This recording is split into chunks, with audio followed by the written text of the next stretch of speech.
For the last 3 years, the American people have been ravaged by inflation.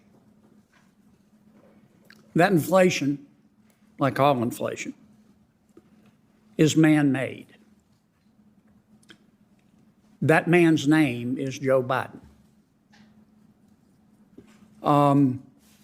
Since President Biden has been president, the average electricity bill in America, the average, has gone up 27%.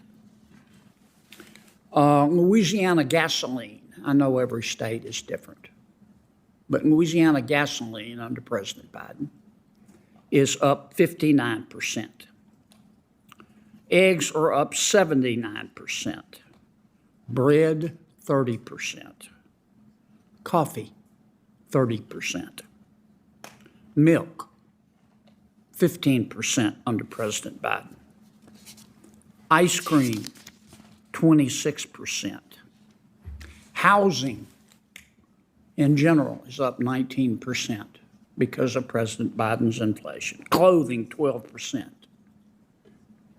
Used cars and trucks, 20%. New cars, 19%. Mortgage rates are up a staggering 160%. If you add it all up under President Biden, inflation the last 3 years has been 20% in Louisiana and 19.2% nationwide. Louisiana is not a wealthy state.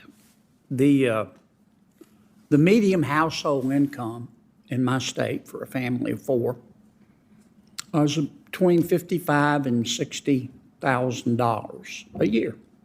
Mom, dad, 2 children.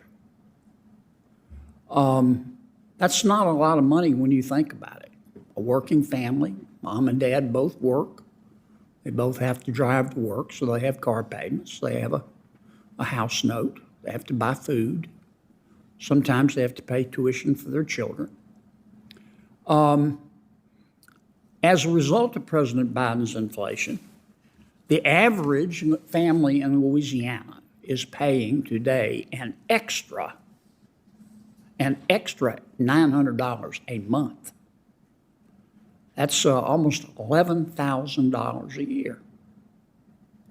Now, I know that each of you makes more than $55,000 or $60,000 a year, but imagine that for a moment that you make $60,000 a year and you're the provider for your family.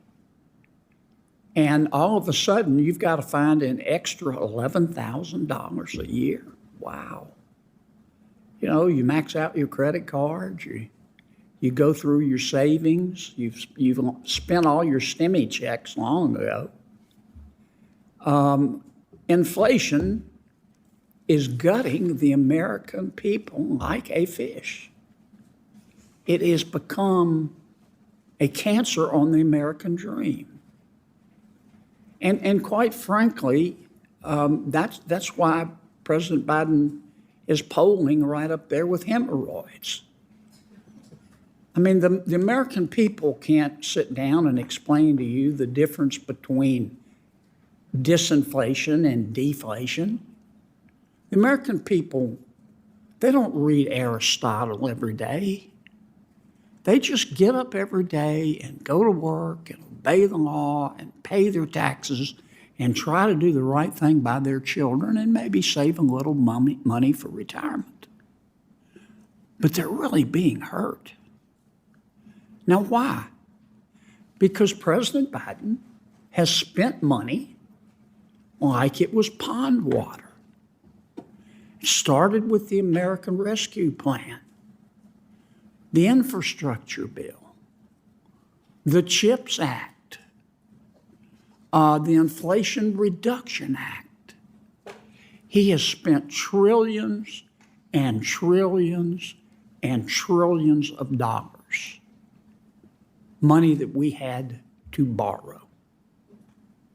Now, unless you were playing Frisbee in the quad during Econ 101, You know, whether you're Milton Friedman or John Maynard Keynes, that when you spend this kind of money, you're going to have inflation. Dr. Jason Furman, who was a chief economic advisor to President Obama, tried to tell President Biden, said, if you do this, you're going to have inflation. Former Harvard President Larry Summers said the same thing. You don't have to be Euclid to figure this out. We're all entitled to our opinion. That's the beauty of America. You know, you're not free if you can't say what you think, and you're not free if you can't express yourself. I do not believe that there is some nationwide conspiracy between and among small business people, medium-sized business people, large business people who have conspired to raise these prices. I don't think most of these businesses wanted to have to raise their prices.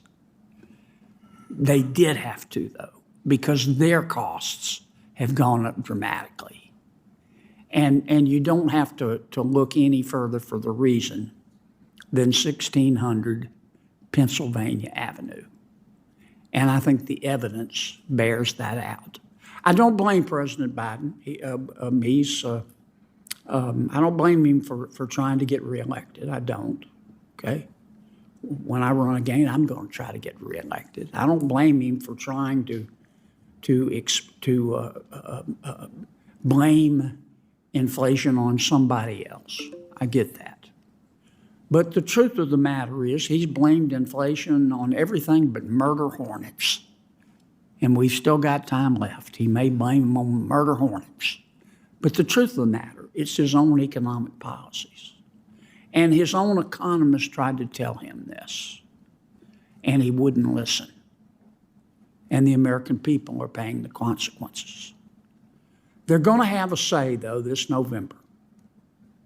And everyone should vote your conscience. If dead people can vote, you can too. Vote for the candidate of your choice. But I can tell you this, the only place you're going to find lower prices is in the voting booth. It's not going to change. Thank you, Madam Chair.